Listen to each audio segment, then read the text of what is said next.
سب سمجھ جاتے ہیں کہ معاملہ کچھ اور ہے۔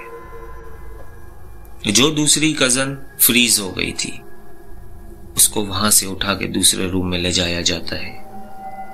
کچھ دیر کے بعد اس کی طبیعت بحال ہو جاتی ہے۔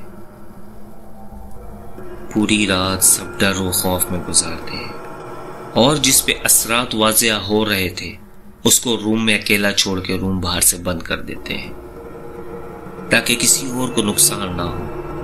سچ تو یہ ہے کہ سب کو ڈر تھا کہیں اس کے اندر جو چیز ہے وہ ہم پہ بھی نہ آ جائے۔ خیر، صبح ہوتی ہے۔ اس لڑکی کے گھر والے اس کو اپنے گھر لے جاتے ہیں اور کسی عالم کو بلاتے ہیں تاکہ اس کا علاج شروع ہو، اور کہانی اب اور بھی دلچسپ ہونے والی ہے۔ عالم کے گھر میں آتے ہی وہ لڑکی بہت شور مچانا شروع کر دیتی ہے، جیسے اس کو اس کا آنا پسند نہ آیا ہو۔ جس روم میں وہ لڑکی ہوتی ہے وہاں کی لائٹس ہٹ جاتی ہیں اور لڑکی اپنی آواز میں بہت شور مچاتی ہے۔ جیسے ہی عالم صاحب روم میں انٹر ہوتے ہیں تو لڑکی کے اندر سے بھیانک سی آواز نکلنا شروع ہو جاتی ہے۔ پورا گھر خوف میں آ جاتا ہے۔ وہ مخلوق بہت کوشش کرتی ہے کہ عالم کو ڈرائے۔ لڑکی کو بستر پہ باندھ دیا ہوتا ہے۔ عالم گلاس میں پانی مانگتا ہے، اس پہ دم کر کے لڑکی کے چہرے پہ چھڑکنا شروع کر دیتا ہے۔ کمرے کے اور باقی پورے گھر کی کھڑکیاں اور دروازے زور زور سے کھلنے بند ہونے لگتے ہیں۔ لڑکی کی ٹانگوں والی رسی ٹوٹ جاتی ہے اور وہ آدھی ہوا میں اور آدھی بستر پہ ہوتی ہے۔ لڑکی کی بہنیں اور والدہ یہ منظر دیکھ کر رونے لگتے ہیں۔ عمل کے دوران اس لڑکی سے جن نکل کے اس کی بہن پہ آ جاتا ہے۔ وہ عجیب آواز میں اور عجیب حرکتیں کرنے لگتی ہے۔ اس کو سب پکڑتے ہیں۔ عامل صاحب اس پہ پانی ڈالتے ہیں۔ جن والدہ پہ آ جاتا ہے۔ عالم پریشانی کی حالت میں بے بس نظر آ رہا تھا۔ یہ جن مسلسل کسی نہ کسی لیڈیز پہ آ رہا تھا۔ عالم صاحب دونوں پہ پانی چھڑکتے ہیں، لڑکی کی بہن کو باہر جانے کا بولتے ہیں۔ جن واپس اسی لڑکی میں داخل ہو جاتا ہے۔ عالم صاحب والدہ کو بھی باہر جانے کا بولتے ہیں اور اس لڑکی کو ٹھیک سے باندھنے کے بعد کمرے سے باہر آ جاتے ہیں۔ کمرے کے چاروں کونے اور دروازے پہ حصار باندھ کر کمرے کا دروازہ باہر سے بند کروا دیتے ہیں اور کہتے ہیں 2 دن بعد اس کو میرے پاس لانا۔ 2 دن تک اس لڑکی کی حالت مزید خراب ہونے لگتی ہے۔ رات کو بھیانک آواز میں چلانے لگ جاتی ہے جو صبح فجر تک بند نہیں ہوتی۔ 3 دن سے لڑکی نے کچھ نہیں کھایا ہوتا، جس کی وجہ سے لڑکی میں کمزوری دیکھی جا سکتی تھی۔ 2 دن بعد جب لڑکی کے گھر والے، والد، والدہ، بھائی اور لڑکی کے ماموں اس کو پکڑ کے کار میں بٹھا کے لے جا رہے ہوتے ہیں تو وہ بہت ہنگامہ کرتی ہے، اور نہ جانے کہاں سے اس میں اتنی طاقت آ گئی تھی کہ 4 لوگوں پر بھی وہ اکیلی حاوی ہو رہی تھی۔ خیر، جیسے تیسے کر کے وہ اس کو کار میں بٹھاتے ہیں اور لے جا رہے ہوتے ہیں۔ اتنے میں لڑکی بھیانک آواز میں بولتی ہے، ایسی آواز جو اس کے گھر والوں نے پہلے کبھی نہ سنی تھی۔ اگر مجھے وہاں لے کر گئے تو میں اس کو مار دوں گا۔ سب ڈر جاتے ہیں، اور تو اور ان سب کے خوف میں تب اضافہ ہوتا ہے جب کار کا گیئر خود بخود چینج ہونے لگتا ہے۔ یہ دیکھ کے ماموں اور پریشان ہو جاتے ہیں، ان سے کار چلانا مشکل ہو جاتا ہے۔ رستے میں کافی مرتبہ ایکسیڈنٹ ہوتے ہوتے بچتا ہے۔ تھوڑا دور جا کے کار ایک جھٹکا مارتی ہے اور کار کے پچھلے دونوں ٹائر بلاسٹ ہو جاتے ہیں۔ یہ دیکھ کر گھر والے واپس جانے کا ارادہ کر لیتے ہیں۔ وہ اپنے کسی ریلیٹو کو کال کر کے دوسری کار منگواتے ہیں۔ لڑکی بھیانک آواز میں بول رہی ہوتی ہے کہ کسی کو بھی بلا لو، وہاں نہیں جانے دوں گا۔ تنزیہ ہنستی ہے۔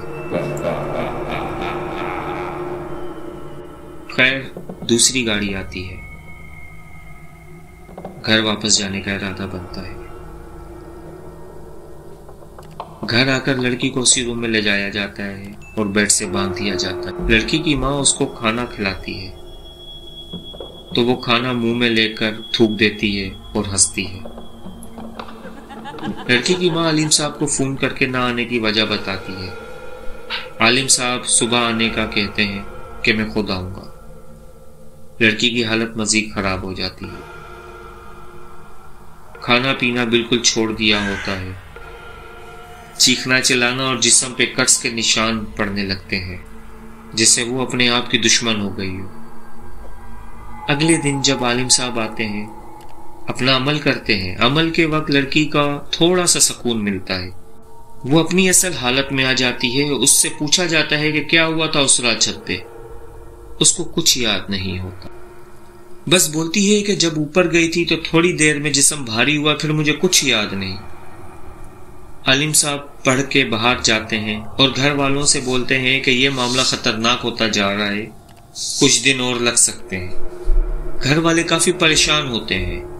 دن گزرتے گئے، لڑکی کی حالت خراب سے خراب تر ہوتی گئی۔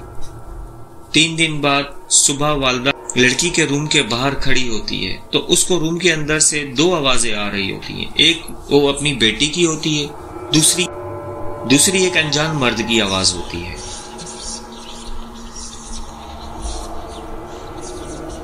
وہ لڑکی کے والد کو بلاتی ہیں اور وہ دونوں اب گیٹ کھولے بنا کان لگا کر سننے کی کوشش کرتے ہیں۔ آوازوں سے ایسے لگ رہا تھا کہ اس کی بیٹی سخت تکلیف میں ہو اور مدد مانگ رہی ہو۔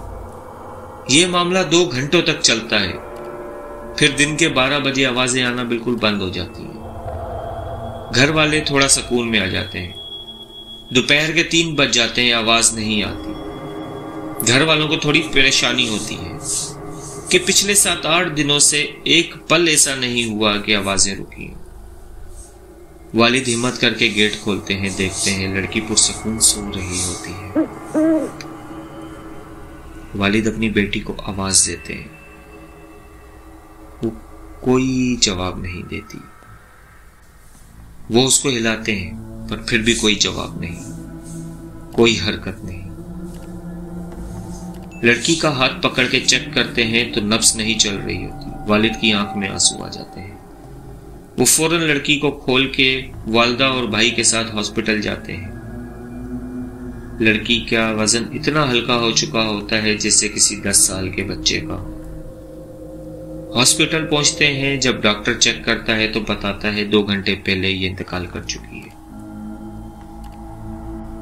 یہ قیامت جب گھر والوں پہ ٹوٹتی ہے، اس کی زندگی ہی بدل جاتی ہے۔ وہ لڑکی اب دنیا میں نہیں رہی، بہت چلبلی سی لڑکی تھی۔ اس کے گھر والے بولتے ہیں ہماری یہ بچی ہماری آنکھ کا تارا تھی، پر اب آسمان کا تارا بن چکی تھی۔ اب اس واقعے کو اتنے سال گزر چکے ہیں۔ اس کے والد بھی 2013 میں خالق حقیقی سے جا ملے۔ اس کی والدہ آج بھی حیات ہیں اور آج بھی وہ اپنی بیٹی کو یاد کر کر کے روتی ہیں۔ اللہ پاک ہم سب کے بچوں کی حفاظت فرمائے اور اپنے حفظ و ایمان میں رکھے۔ دوستوں، یہ سچی کہانی کیسی لگی آپ کو؟ کمنٹ کر کے ضرور بتائیے گا۔ آئندہ بھی آپ کے لیے ایسے سچے واقعات لاتا رہوں گا۔ آپ سب دوستوں سے گزارش ہے میرا چینل سبسکرائب کریں تاکہ آئندہ ایسے سچے واقعات آپ تک بآسانی پہنچ سکے، اور یہ ہمارے لیے موٹیویشن ہے، ہماری حوصلہ افزائی ہوتی ہے۔ اس سے بہت سی دعاؤں کے ساتھ اجازت چاہوں گا۔ اللہ حافظ۔